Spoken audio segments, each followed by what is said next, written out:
کریم ارشاد فرماتے ہیں وَمَا الْحَيَاةُ الدُّنْيَا إِلَّا مَتَاعُ الْغُرُورِ، یہ جو حیاتی دنیا ہے، جو زندگی ہے، جو کہ ہم سانسیں لے رہے ہیں، اور جس زندگی کے لیے ہم نے اس قائم اور دائم اور حی و قیوم ذات کو فراموش کی ہے، وہ زندگی اللہ کیا فرماتے ہیں ماں سوائے دھوکے کے کچھ بھی نہیں، ماں سوائے دھوکے کے کچھ بھی نہیں۔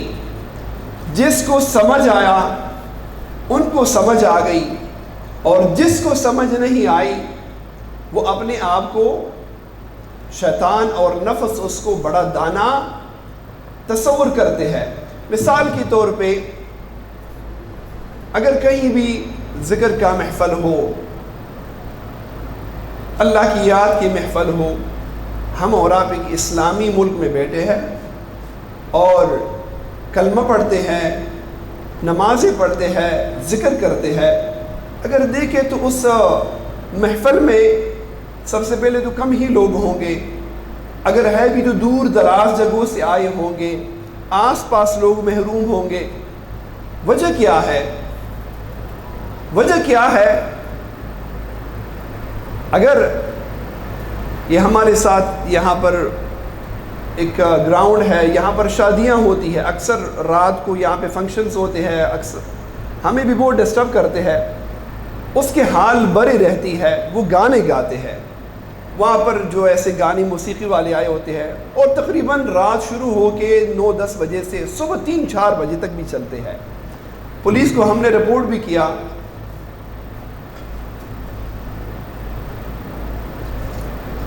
ہم نے تشریف رکھے جو احباب باہر تشریف فرما ہے وہ بھی اندر آ جائے، انشاءاللہ محفل اختتام کی طرف جا رہی ہے، جو ساتھی احباب باہر کھڑے ہیں وہ بھی اندر آ جائے، محفل میں بیٹھے۔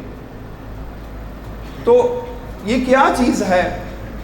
اسی دھوکے نے اپنے اوپر ایسے مگن کیا ہوا ہے کہ اس ذات رحمان عظیم ذات کی طرف ان کے لیے سفر کرنا بڑی دشوار ہوتی ہے، بڑی مشکل ہوتی ہے۔ حضور صلی اللہ علیہ وآلہ وسلم ارشاد فرماتے ہیں جب میں معراج جا رہا تھا، نیچے کی طرف جب میں نے دیکھا 2 راستے تھے، ایک راستہ بڑا پیچیدہ، بڑا مشکل، بڑا سخت راستہ تھا، اور ایک روڈ جو تھا وہ بڑا سیدھا بالکل ہموار۔ میں نے پوچھا یہ جبریل یہ کہاں کے راستے ہیں، کہاں جا رہے ہیں؟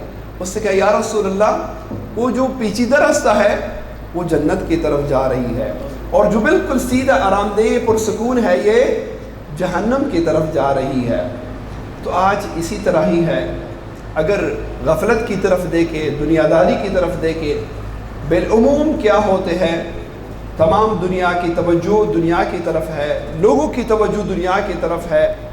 اپنی اولاد کی تربیت کے لیے اگر ہم دیکھیں، آج ہم اور آپ جس شخص کے عرس میں شریک ہے، جیسے کہ میرے مفتی صاحب بھائی نے ارشاد فرمایا کہ انجینئر صاحب مرحوم کی جو عرس منایا جا رہے ہیں، جو ان کے نام لیا جاتے ہیں، اگر آپ دیکھیں اس میں اس کی فیل کا کوئی ایک بھی بندہ نہیں ملے گا۔ وہ شخص تھا، اس نے کیا کیا؟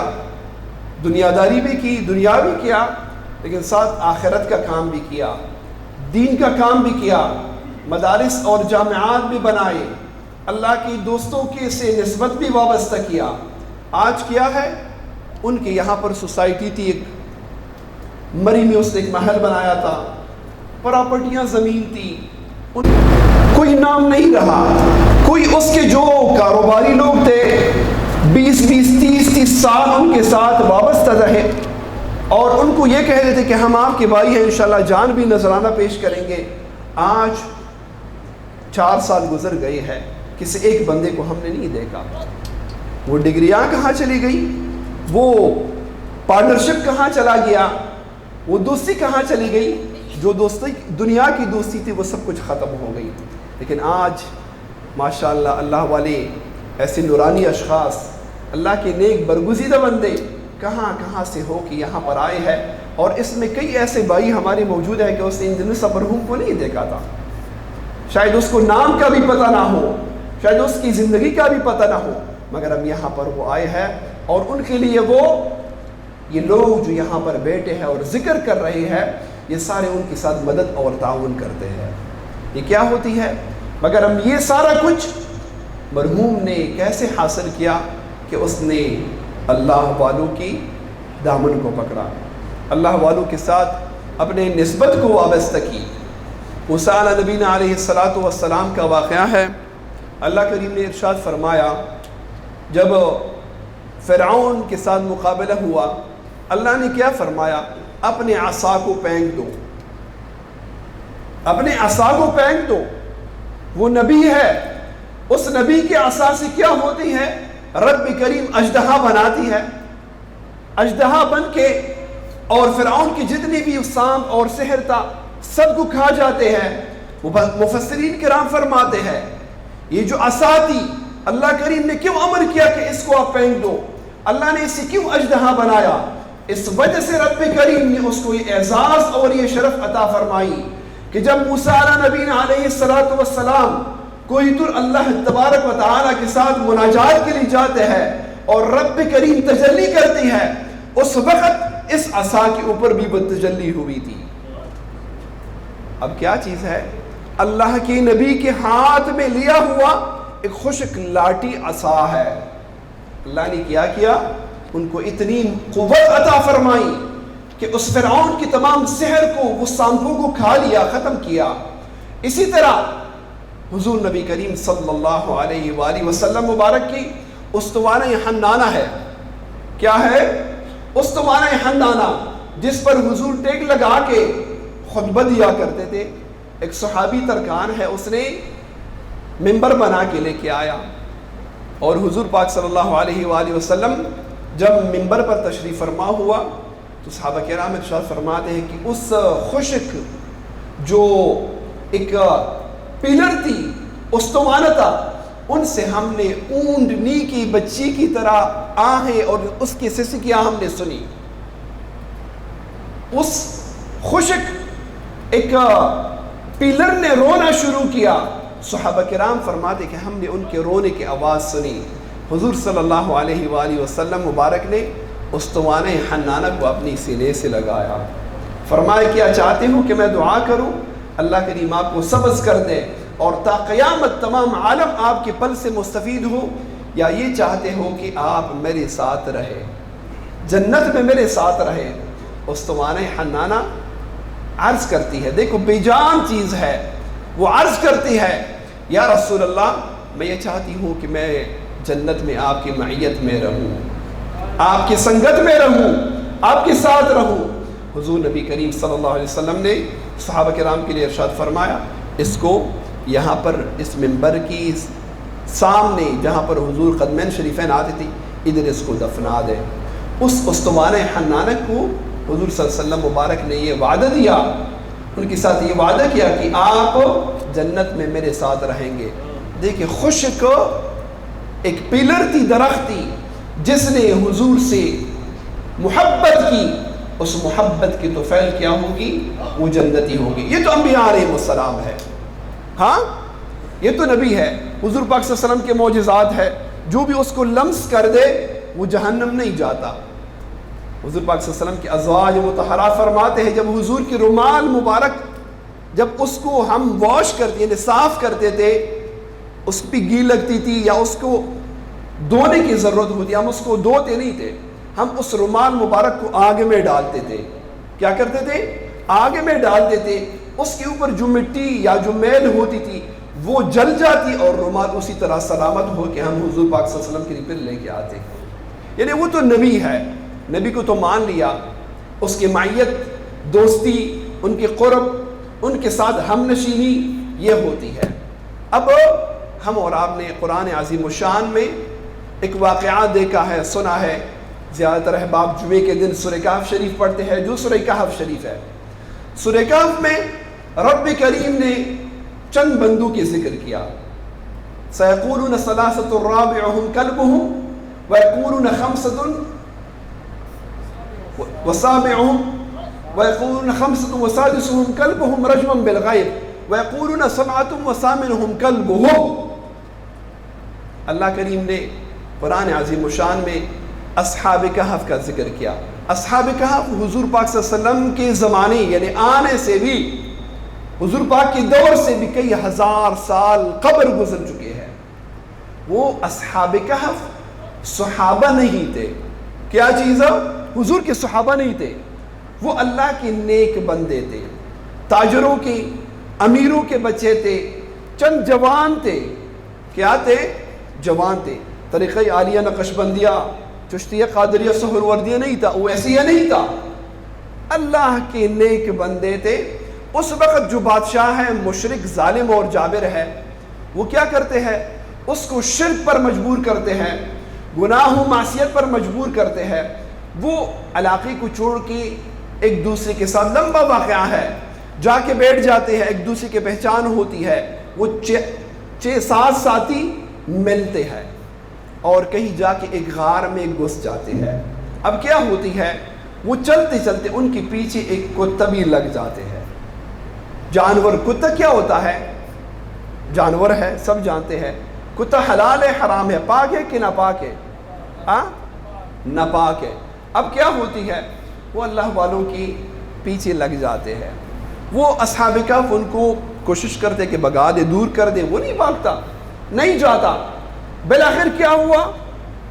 ایک اس میں سے اس نے پتھر اٹھا کے اس کے پاؤں پہ ماری، پاؤں بھی چوٹ لگی. پاؤں گھسیٹتے گھسیٹتے ان کے پیچھے، تمہیں کیا بلا مصیبت پڑی ہماری پیچھے آ رہے ہو؟ وہ کوئی کتا جانور کل گویا ہو جاتے ہیں. وہ کہتے ہیں کہ میں آپ لوگ سے دور نہیں جا سکتا، میں بھی آپ کے ساتھ معیت میں رہنا چاہتا ہوں.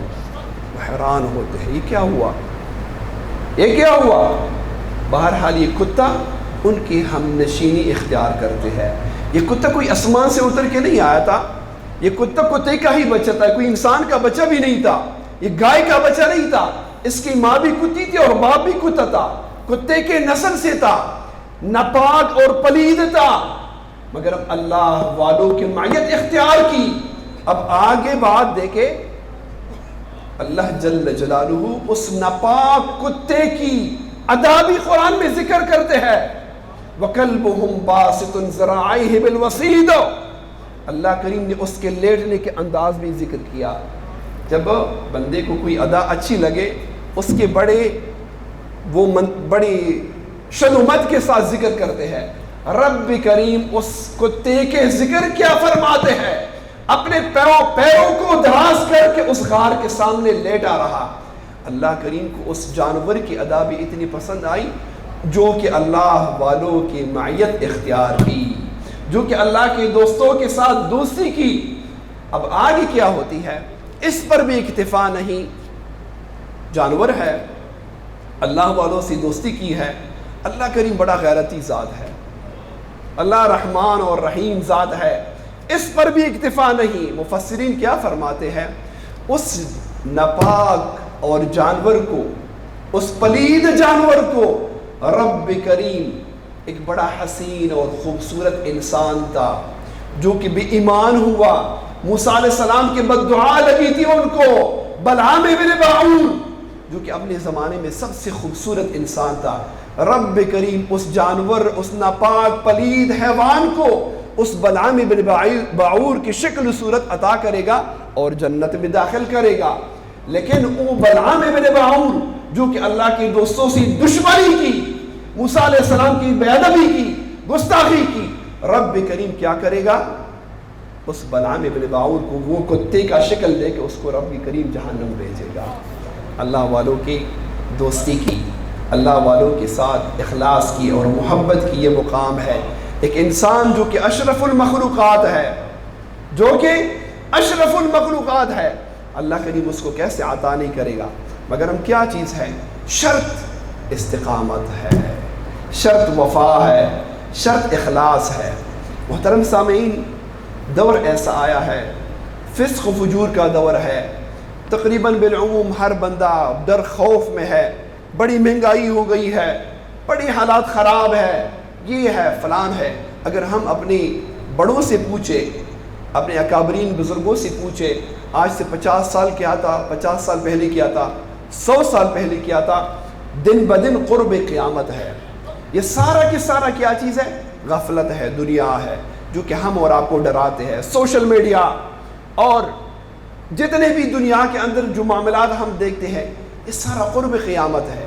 غفلت کی طرف جا رہے ہیں، دنیا داری ہے، کسالت ہے، نیکی کی طرف کوئی جانا نہیں ہے، اللہ کا ذکر نہیں. اور میں آخر میں ایک پیغام بھی دوں. زیادہ تر دوست احباب آتے ہیں، حضرت صاحب دعا کر لے کاروبار اچھا ہو جائے. میں حضرت صاحب سے بیعت کرنے جا رہا ہوں تاکہ میں خلیفہ بنوں، مجھے آستانہ مل جائے، مجھے نام اور شہرت ملے. ہرگز ایسا نہیں. اللہ کا ذکر ہم کریں، اللہ کے دوستوں کے پاس جائیں، کسی کامل ولی کے پاس جائیں، صرف اللہ کے رضا کی خاطر جایا کریں. جب اللہ کی رضا کی خاطر جائیں گے آپ کو رب مل جائے گا. اگر دنیا کی خاطر جائیں گے دنیا تو ملے گا مگر رب نہیں ملے گا.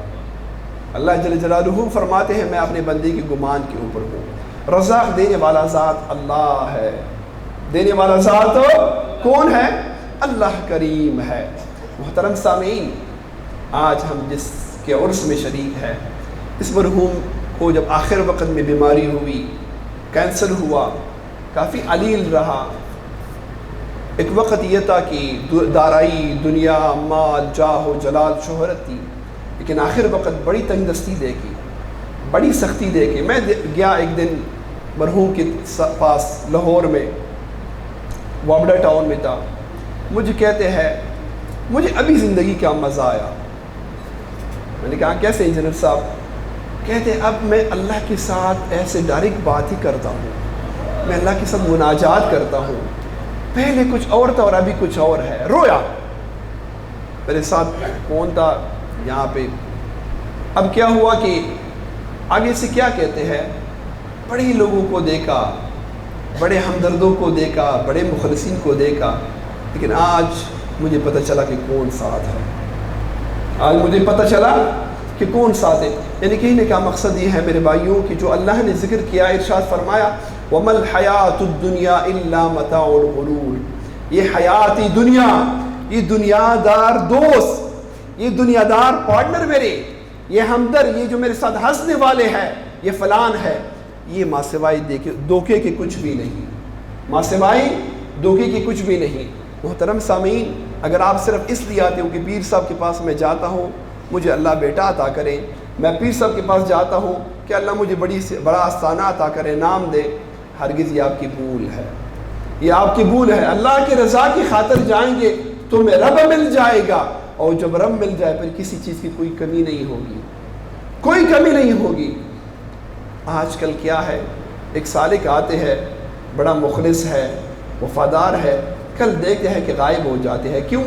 بس وہ میرا کاروبار خراب ہوا، اس لیے ذرا ٹائم نہیں ملتا مجھے محفل میں آنے کی، ذکر کے لیے، فلاں کے لیے. ہرگز ایسا نہیں. اللہ جل جلالہ کے لیے آپ کا وہ عمل قبول ہے، اللہ کی بارگاہ میں آپ کے وہ عمل قبول ہے کہ جس کے اوپر آپ ثابت قدم رہے، جس کے اوپر آپ ثابت قدم رہے.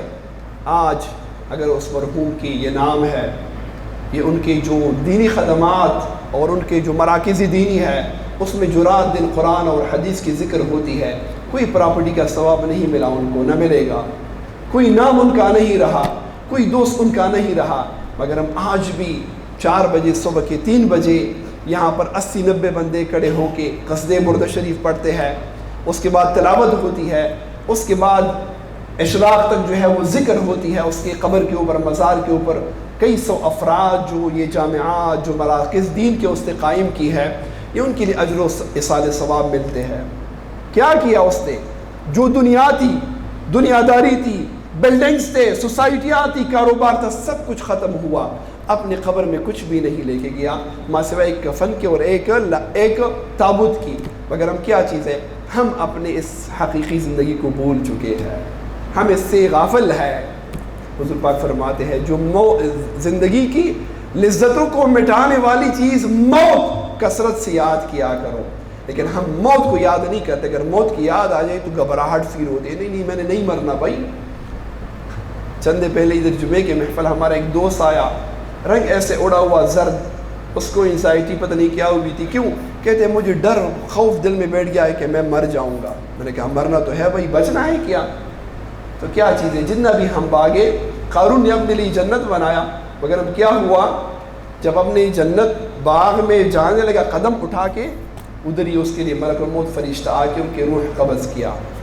یہ موت اٹل فیصلہ ہے، ہر ذی روح نے اس کا ذائقہ چکھنا ہے. اللہ کریم ہم اور آپ کو بھی ہمت دے، توفیق دے کہ ایسے دین کی جامعات کو قائم کر دے، ایسے دین کے مراکز کو قائم کر دے. اور یہ بھی دے کہ محترم سامعین کے اس مرحوم کو جو یہ سارا نعمت ملا، اللہ کے دوستوں کی سنگت اور ان کی نگاہ کے طفیل ہی ملا. اپنے مرشد کی نگاہ و توجہ کے طفیل ہے اللہ نے ان کو یہ سب کچھ عطا فرمایا. خود مرحوم عالم نہیں تھا، خود اس نے قرآن کا ترجمہ نہیں کیا تھا، تفسیر نہیں کیا تھا، صرف اور صرف کیا تھا اللہ والوں کے دامن کو پکڑا. اللہ نے کیسے ان کا نام روشن کر دیا. اللہ کریم اس کے درجات عالی نصیب فرما دے. اور جن نے احباب تشریف لائے ہیں اللہ کریم سب کو اجری جزائے خیر عطا فرما دے. اللہ کریم اس آستانے کو سلامت رکھے. سکا مولانا صاحب کی نگاہ کرم ہم پر جاری و ساری رہے. مرحوم کی نسبت سکا مولانا صاحب والد قبلگاہ سے تھا اور ان کی وفادار مخلص، بلکہ والد گرامی کی خلفاء میں موردین میں واحد فرد تھا. بلکہ میں یہ کہتا ہوں کہ سلسلہ عالیہ سیفیہ میں واحد فرد تھا کہ اتنی دین کے مراکز قائم کیا تھا، اتنے مدارس اور جامعات کو قائم کیا تھا، اتنی بچیاں یہاں سے درس قرآن حاصل کر کے نکل چکی ہے. واحد ایک یہ جامعہ ہے انجینئر صاحب مرحوم جو کہ وفات پائے ہے، اور ایک ہماری بہنہ ہے گجرات میں کہ اس نے پوری پاکستان میں نہیں پوری ورلڈ میں اس نے اسی طرح دین کے مراکز قائم کی ہے. اللہ سب کو ہمت اور توفیق عطا فرما دے. ہم ایسے دین کی کام کر لیں، ابھی ضرورت ہے دین کی کام کرنے کی. ہماری اولاد، ہمارے ازواج، ہمارے خاندان، ہمارے رشتہ دار، ہمیں تو سب کچھ ملا، ہمیں سمجھ بھی آ گئی دین کیا ہے، مرشد کیا ہے، عقیدہ کیا ہے. اولاد محروم ہے، اولاد محروم ہے. عباس صاحب رحمۃ اللہ علیہ کیا کرتے تھے؟ یہ جو خلفاء جتنے بیٹے ہیں یہاں پر سب گواہ ہے، بڑے بڑے اکابر خلفاء ہیں، ان کے بیٹوں کو بلاتے تھے، اس کو آستانے بھیجو. 2 مہینے 3 مہینے اس کو رکھتا تھا. افضل شاہ صاحب، یہ سیف اللہ صاحب، یہ سارے مباحث اپنے آستانے میں رکھے تھے. کس لیے؟ تربیت کی خاطر. ان کو علم، دین، تصوف، سلوک، طریقت، ادب سب سکھاتے تھے. آج کیا ہے؟ پیر صاحب محترم تو پیر ہے، بیٹے جو ہے وہ کچھ اور ہے.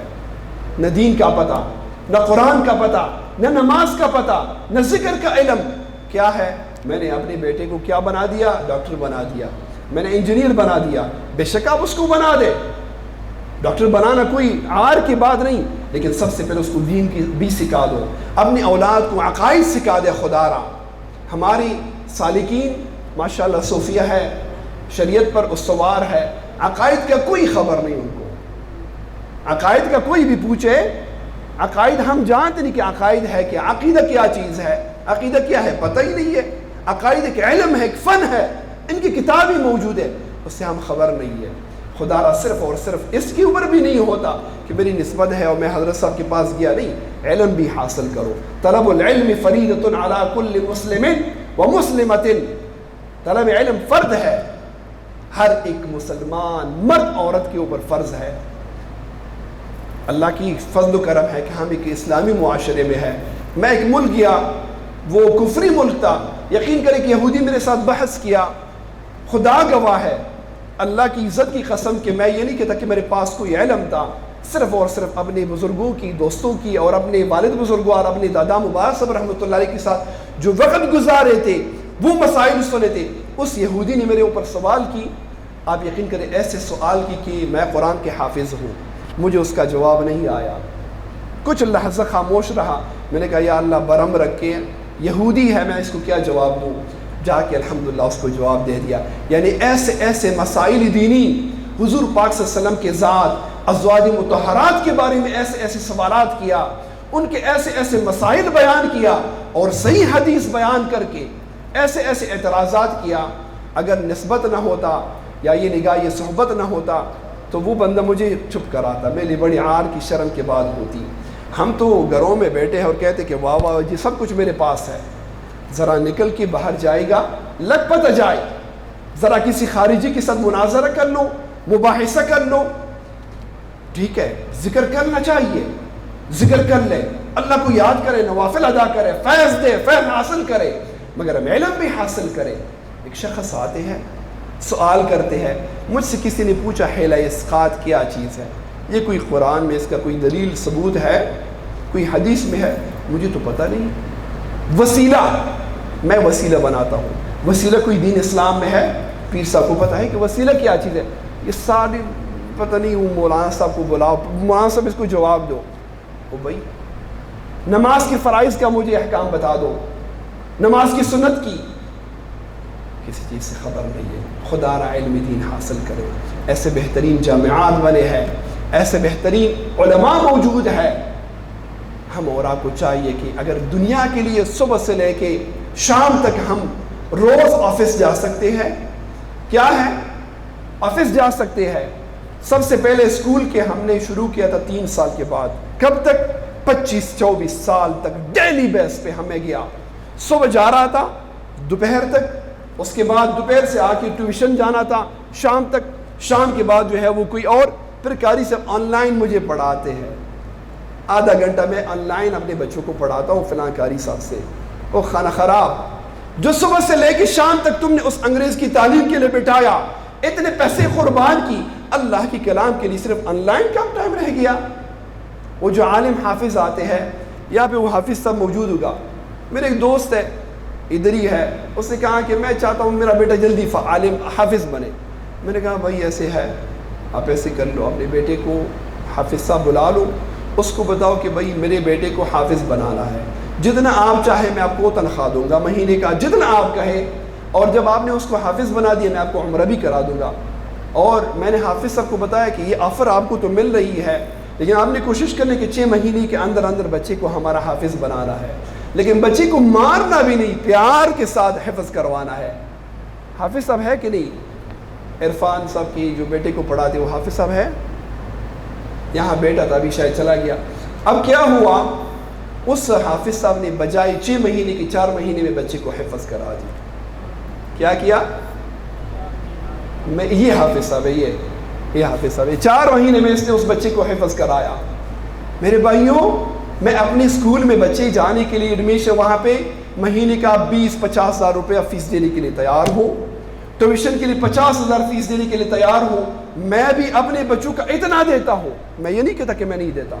میرے بچے بھی بہترین اسکول جاتے ہیں، میں نے اس کے لیے ٹیوشن کے لیے استاد رکھا ہے، میں اس کے لیے اتنا دیتا ہوں. لیکن الحمدللہ میرا بڑا بیٹا اس نے درس نظامی سے فارغ ہوا. میری بیٹی کے لاسٹ ایئر ہے الحمدللہ، دور حدیث سے وہ فارغ ہو رہی ہے. میں ساتھ یہ بھی کر رہا ہوں. اور یہ سارا اپنے بزرگان کی توفیل، اس کی توجہات، نگاہ کی برکت. تو محترم سامعین، کیا چیز ہے؟ ہم سارا کچھ دنیا کے لیے تو ہمارا وقت بھی ہے. بچوں کو صبح اٹھا کے میں ساتھ ان کو پک اینڈ ڈراپ بھی دیتا ہوں. لیکن اگر کوئی قاری صاحب یہ کہیں میرے مسجد لے کے آیا کرو، 4 گھنٹے میں پڑھایا کروں گا، نہیں قاری صاحب ہمارے پاس ٹائم نہیں ہے، کیونکہ بچہ پھر بھوکا رہے گا، یہ غریب ہو جائے گا، لوگ اس کو وہ کیا کہتے ہیں طنز دے گا کہ آپ تو پڑھے نہیں ہو، آپ کے پاس تو ڈگری نہیں، آپ نے تو کوئی علم حاصل نہیں کیا. یہ جو ہمارے اسٹیج میں ایسے بیٹھے ہیں نا، یہ بزرگان، ماں سوائے ایک خالد صاحب کی، یہ سارے کسی کے پاس ڈگری نہیں ہے. یہ جو نظر آ رہے ہیں نا، یہ سب کی قبلہ ہے، یہ سب کی قبلہ ہے اور عالم کی قبلہ ہے. بلکہ الحمدللہ پوری زمانے اور وقت کے لیے الحمدللہ سب کے لیے فیوزات ان کی جا رہی ہے. کسی کے پاس کوئی دنیاوی ڈگری نہیں. مگر ہم کیا چیز ہے، اللہ نے کیا کچھ بنا دیا. رب کریم نے ان کو اپنا سفیر بنا دیا، اللہ کریم نے اپنا نمائندہ مقرر کر دیا. رب کریم ان کی نظروں سے اپنا قوت عطا فرمائی ہے. ان کے آنکھوں میں رب کریم نے اپنی نظر ڈالی ہے. اللہ کریم نے اپنے دوستوں کے ہاتھوں سے اس میں اپنی قوت عطا فرمائی ہے. اللہ کریم آپ کی ڈگری کو نہیں دیکھتا. ان اللہ لا ينظر الى صورکم ولا الى اموالکم ولكن ينظر الى قلوبکم. اللہ کریم آپ کے مال کو، آپ کی صورت کو، آپ کی قوم و قبیل کو نہیں دیکھتا، مگر ہم آپ کے دل کو دیکھتا ہے. یہ دل کیسا ہے؟ میرے ساتھ وفادار ہے، مجھے یاد کرنے والا ہے، میرے ساتھ ان کی دوستی ہے. اگر ہے تو اللہ تمہیں اپنا نمائندہ مقرر کرے گا. اللہ لوگوں کی زبان کے اوپر آپ کو ولی کا نام، کوئی غوث اور قطب کا، کوئی شہباز لامکان کا، کوئی غوث جہان کا لقب عطا کرے گا. کسی بندے کے پاس کوئی ڈگری نہیں کہ میں غوث لامکان بھی ہوں، شہباز لامکان بھی ہوں، غوث دوران بھی ہوں، مگر ہم کیا ہے؟ اللہ کریم لوگوں کے زبان کے اوپر جاری کر دیتے ہیں۔ یہی ہے نشانی اللہ والوں کی، اذا رؤوا ذکر اللہ، جب بھی آپ ان کو دیکھیں وہ اللہ اللہ کرتا ہوا نظر آئے گا۔ یا جب آپ اللہ والوں کو دیکھیں، اللہ والوں کی پہچان کیا ہے؟ جب آپ ان کو دیکھیں تو تمہیں رب یاد آ جائے۔ اللہ والوں کی یہ پہچان ہے، بس یہ پہچان ہے۔ محترم سامعین، اپنی اولاد کو سکھا دے، اپنے اولاد کو عقائد بتا دے، اللہ والوں کی شان بتا دے، اللہ والوں کے پاس لے کے آیا کرے، اللہ والوں کے پاس لے کے آیا کرے۔ جب لے کے آتے ہیں تو وہ کام آ جاتے ہیں۔ ایک واقعہ لاسٹ میں غوث الاعظم شیخ عبدالقادر جیلانی رحمۃ اللہ علیہ مبارک کا، ایک شخص آیا عرض کیا، کتنے عرصے سے اپنے ابا جان کو خواب دیکھتا ہوں، جہنم میں ہے، آگ میں ہے، شعلوں میں ہے، کوئی نگاہ کر دے، کوئی توجہ کر دے، کوئی دعا کر دے۔ غوث الاعظم شیخ عبدالقادر جیلانی رحمۃ اللہ علیہ کیا فرماتے ہیں؟ آپ کے والد میرا مرید نہیں تھا؟ نہیں حضور، آپ کا مرید نہیں تھا۔ کبھی میرے آستانے آیا نہیں تھا؟ نہیں حضور، آیا نہیں تھا۔ بلکہ صرف اتنی مجھے یاد آتی، ایک دن آپ کی دروازے سے ہم گزر رہے تھے تو اس نے مجھے یہاں پر لا کے کھڑا کیا اور بتایا کہ یہ ایک اللہ کا نیک بندہ ہے عبدالقادر، بہت بڑا اللہ کا برگزیدہ انسان ہے، یہ اس کا آستانہ ہے، بیٹی ادھر آیا کرو۔ غوث الاعظم رحمۃ اللہ علیہ اللہ کی ولی ہے، اللہ کا لاڈلا ولی ہے، ہاتھ اٹھاتے ہیں، یا رب جس نے عبدالقادر کے آستانے کو دیکھا وہ آنکھوں کو آپ جلاتے ہو؟ شخص جاتے ہیں، خواب دیکھتے ہیں، اس کی باپ جنت میں ہے، صبح کے عرض کرتے ہیں، حضور میں نے اپنے باپ کو دیکھا، بڑے نعم میں تھا، بڑے اللہ کے انعامات اور ایسے طعام موجود تھے، بہشت میں دیکھا، صرف کس وجہ سے؟ اللہ والے کی نگاہ توجہ